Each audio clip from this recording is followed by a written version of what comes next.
Have you ever heard the story of a woman who flew across the ocean, only to forget how to fly? This is the legend of Gangang Sara, a powerful African healer, a spiritual midwife, and a woman whose magic left its mark on the island of Trinidad.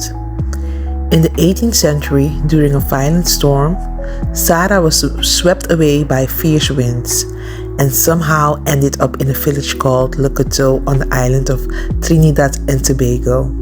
But she wasn't just any woman. Back in Africa, Sara was a medicine woman, a keeper of ancient knowledge, gifted with obia, a form of African spiritual power. When she arrived in Trinidad, she settled in a small village called Golden Lane, where she became the local midwife. People called her Gangang Sara, a title of deep respect. She knew everyone in the village, especially the women, and she didn't just help deliver their babies, she often got to name them too. But Gangang Sara's powers went beyond childbirth. If a woman had her heart set on a particular man, Sara could mix just the right blend of herbs to help her to win his attention. Her knowledge of plants and spiritual energy was unmatched. She lived for many years in Louisa Hill, where she married Tom, a man from her home village in Africa. They had 2 children together, and Sara continued to help the women of the village. But life wasn't always easy in those days. African healers were often misunderstood and sometimes feared.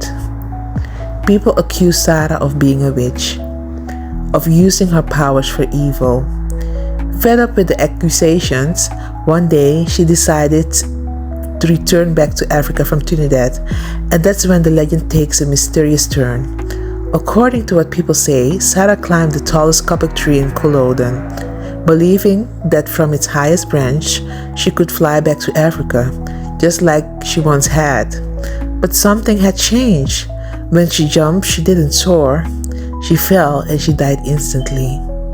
Why? According to local legend, Sara had lost her spiritual powers. She had eaten salt, and in Obia tradition, salt grounds the spirit. It strips away magical abilities. She had also grown too heavy to take flight.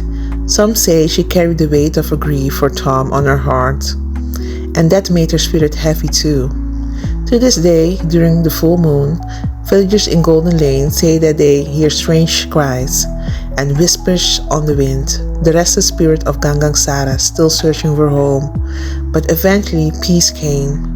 A woman, another African healer, this time from Canada, performed a ritual that finally helped Sara's soul find rest.